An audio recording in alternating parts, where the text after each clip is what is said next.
Marisha here, continuing my series on free things to see and do in London. And today I'm going to talk about religious venues. Now, regardless of your own personal religious beliefs or lack thereof, I highly recommend that whenever you travel abroad, you try to find some places of worship to explore. Because often what you'll find is that generally they're free. There are exceptions. There are some places that will charge you, and I'll actually mention one in a minute. Um, but they're also going to be usually a great place to see good architecture, beautiful art, and often learn a little bit about history as well.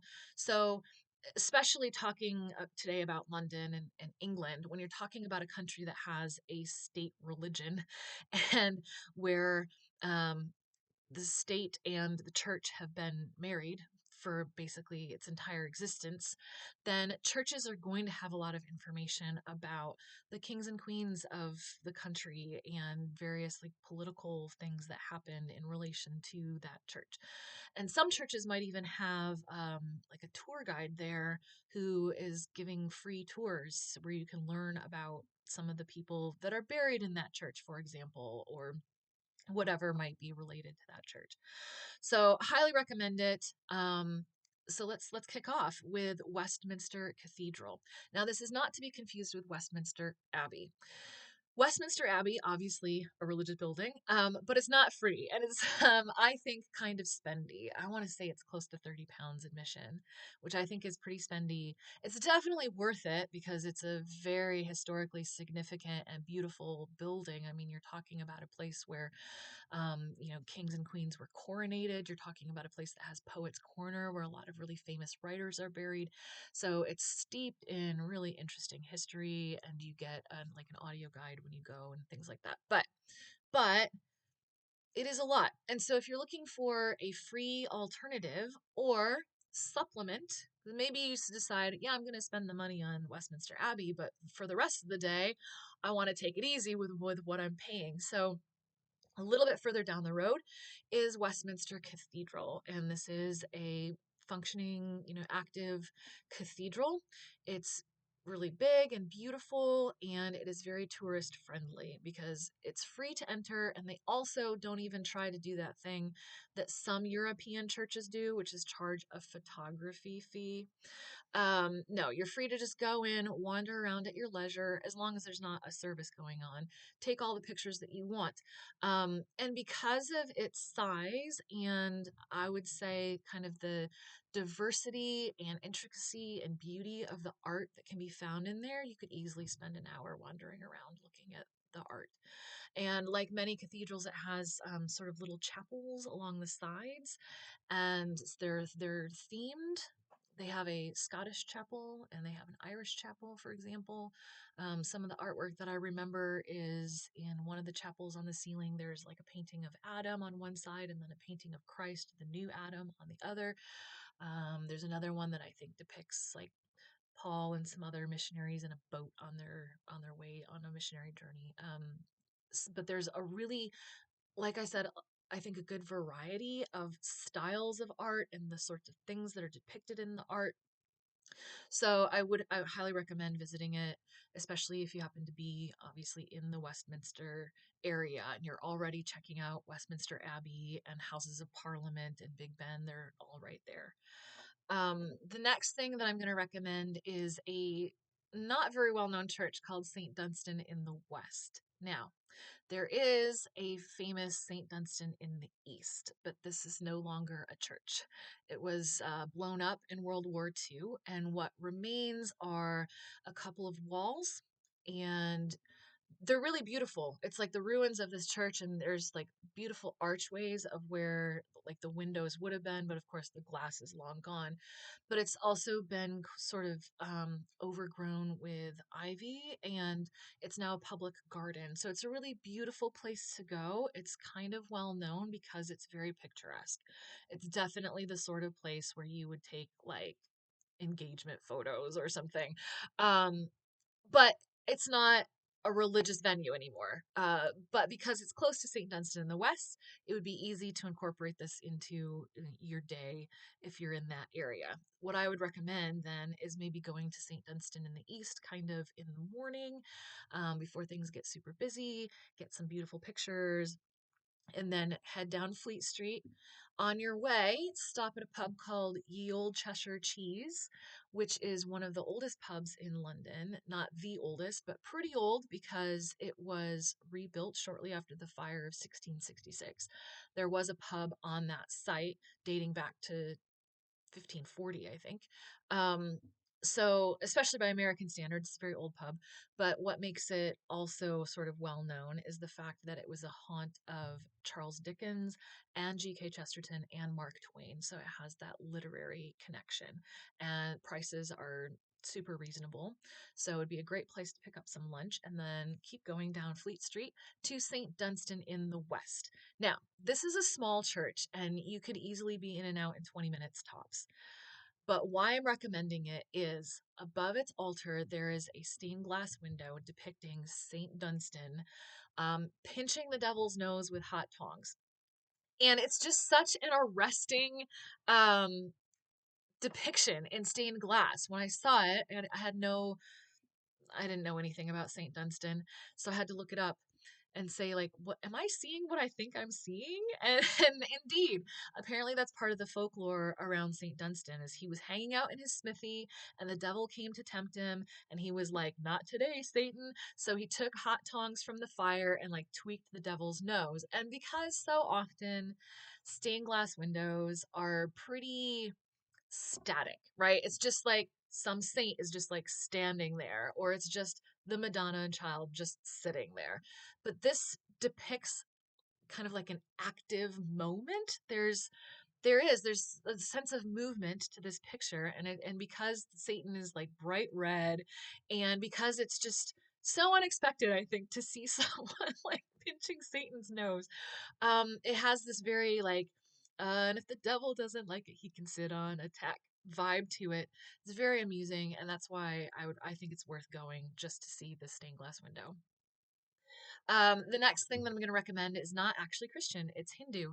So there is a Hindu temple in Neasden, and the only caveat that I would say about visiting is that this is pretty far out. You need to take the tube to Neasden, which is in like northwest London, I think, if I remember correctly. And then from the tube, it's another like 15 or 20-minute walk, and there's not really anything else around to do or see. So I would not recommend this if it's like your first trip to London and you want to tick off like the big things. But certainly, if you've already been to London a few times, or especially like if you're living in London, because maybe you're a student, you're here for a semester or something, and you have the time, absolutely go out and check this out. It's a beautiful building. I'm calling it the Neasden Temple. The real name I had to write down because it's pretty long and I couldn't remember it. It's Baps Shri Swanamarayan Mandir. But if you are headed out there and you get lost and you ask people, where's the Neasden Temple, they'll know what you're talking about. Now, at the time that this was built, it was the largest Hindu temple outside of India. It no longer holds that title, but it was. And then also of historical significance is I believe it was the first Hindu temple in Europe to be built specifically as a Hindu temple and not repurposing an already existing building. So there is some historical significance to it. You can't take pictures inside, but the pictures that you'll get of the exterior will be beautiful. Like I said, it's this beautiful, um, I almost want to describe it as white marble. I don't think it is quite, but it almost has that look to it. Um, Beautiful temple. In the courtyard, they also have a couple of stone statues. One is of an elephant decorated kind of like in an Indian style, and similarly, a stone peacock. And so those are great to take a selfie with. They also have a small garden that's with like trimmed hedges. It looks, I think they almost have kind of like a small maze to it. And then when you go inside, again, you can't take photos, but it's still obviously very beautiful inside. You'll be expected to take your shoes off. So I would recommend, um, if you're someone who doesn't want to go barefoot anywhere, make sure that you have socks with you. Um, there's a little cubby where you can keep your shoes, and then you can go wander into the parts of the temple that have, statues of various deities, and you can learn a little bit about Hinduism. They have a large shop. So if you're interested in maybe getting Hindu texts, maybe you want to read the Ramayana or the Bhagavad Gita, or you want to get like a little statue of Ganesh or something. They also have some not specifically Hindu and more kind of just like Indian decor stuff, incense. Um, so if you're someone who likes to pick something up at a gift shop wherever you are, it does have a gift shop. The next thing that I would recommend is not actually a place of worship, but it is about a religious group. So I'm including it in this video, and that is the Museum of the Order of St. John. This is a campus almost because it has two parts. One on the north side of the street, which is the Priory, and they have a really beautiful garden there. It'd be a great place to take a like packed lunch. And they have a couple of rooms there that give you a bit of an overview of the Order of St. John. But then on the south side of the street is the main building where you're going to get more in depth into the history. Now, the Order of St. John is also known as the Knights Hospitallers.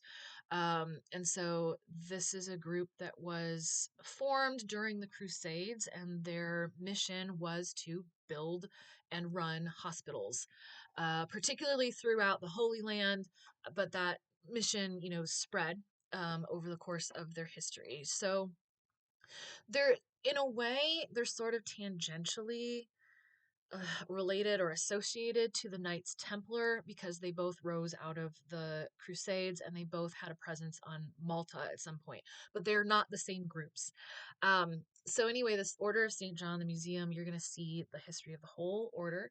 And so you'll get to see things from like their time in the Holy Land, including a contemporary to the time model of the Temple on the Mount, and you'll get some information about Jean de Valette, who the capital of Malta, Valletta, is named after.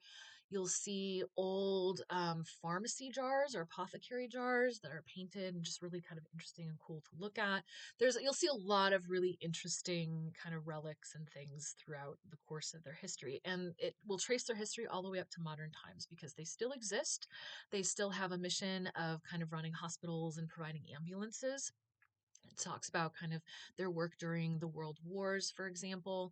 They also have a small gift shop. So that's a really interesting, informative museum.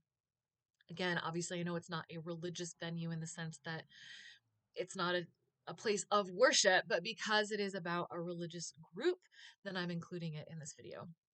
Before I get to my last recommendation, I just want to say this is not even close to an exhaustive list of the free places of worship where you could go and visit. Obviously, the easiest to find or most prevalent to find are going to be churches. I haven't yet come across synagogues or mosques that seem like they're readily open to the public to visit on non-worship days. I really should probably look into that and see if I can find some because I would be really interested in seeing them. But again, when you're talking about England and it has its own church, the Church of England, you're going to find lots of churches that are open to the public to just wander and view and see some really great architecture. There's lots of churches designed by Nicholas Hawksmoor, for example. I'm not talking about St. Paul's Cathedral because you have to pay to get into St. Paul's Cathedral, but obviously that's like the big one.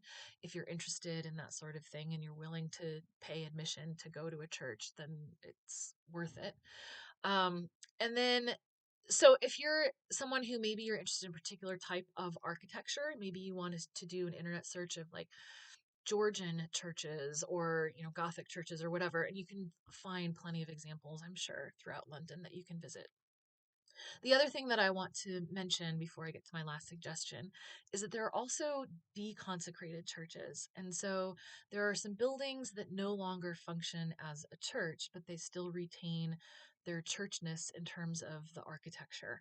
And one example of that is Mercado Mayfair, which is a food hall in the Mayfair area of London. And so you go in and you can tell that it's a church because it still has all of like the stained glass windows and everything. It's just, the pews have been taken out and now there's all these food booths. It's almost like food trucks, except it's in a building instead, right? So it's not like a big restaurant with a lot of seating. There's like there is seating, but it's pretty minimal. And the restaurants you'll see, it's basically just it's the kitchen, right? So I went there. I had a Malaysian lunch, and again, um, there are several of them, so there's a good variety of food, and it is a really nice option to just go have a meal and sit in a place that is still retains the beauty of the church with the stained glass windows and things. But again, that doesn't technically count because it's not a church anymore. Now, the last thing that I'm going to recommend is very personal to me because it's the church that I actually attend, St. George the Martyr in Queen Square in central London.